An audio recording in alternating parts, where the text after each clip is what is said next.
It's normal and natural for nursing babies and toddlers to nurse to sleep. Young babies often need to wake up at night to feed for nutritional reasons. Waking and nursing back to sleep is also common for emotional comfort and attachment reasons. Eventually, all nurslings night wean.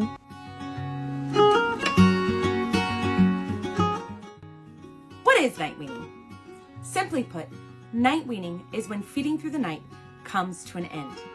Generally, this is used in reference to nursing or breastfeeding, chest feeding, body feeding, lactation. But sometimes it is also used in reference to bottle feeding. Night weaning can be parent-led or baby-led, or a combination of both. What night weaning isn't? Night weaning isn't a guaranteed end of night wakings.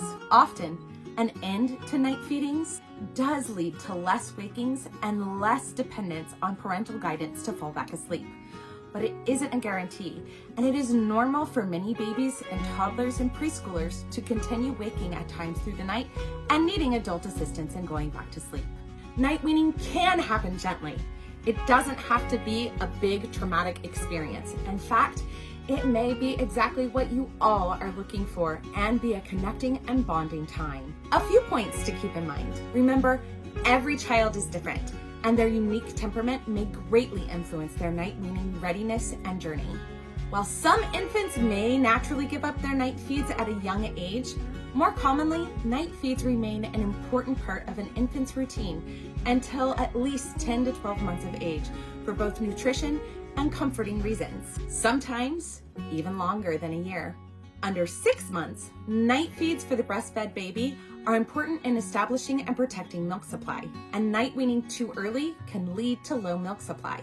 In fact, nighttime milk production increases hormones that increase milk production. Feeding at night is good for your milk supply. Both child and parental readiness are important.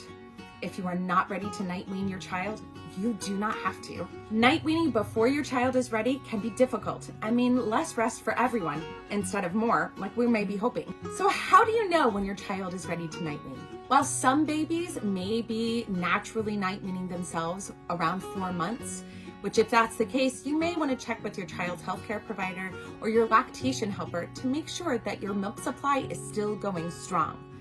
Studies have shown that some babies, many babies, under 12 months often still need to wake to eat, both for nutrition and safety in their sleep cycle.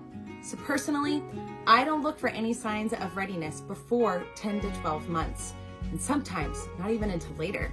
After that 1 year mark though, any combinations of these may be a sign of readiness to night wean. Seems tired and grumpy during the day, eats well, solids and human milk during the day, has moved through some of the major milestones such as crawling and walking, does not have intense separation anxiety, is not actively teething or sick, seems frustrated and restless at night and at the breast, wakes to nurse but falls asleep quickly without really finishing a full feed, shows basic understanding of phrases like all done, shows interest and awareness in bedtime routines and daytime versus nighttime, may play putting toys to bed, responds to soothing other than breastfeeding, such as rocking, singing, and back rubs. You may be wondering, do you have to night wean? Not really. Night weaning is completely optional. All children will stop feeding through the night on their own at some point in time, often between the ages of 2 and 4 years, but sometimes later. However, no child has been breastfeeding through the night by the time they've gone off to college.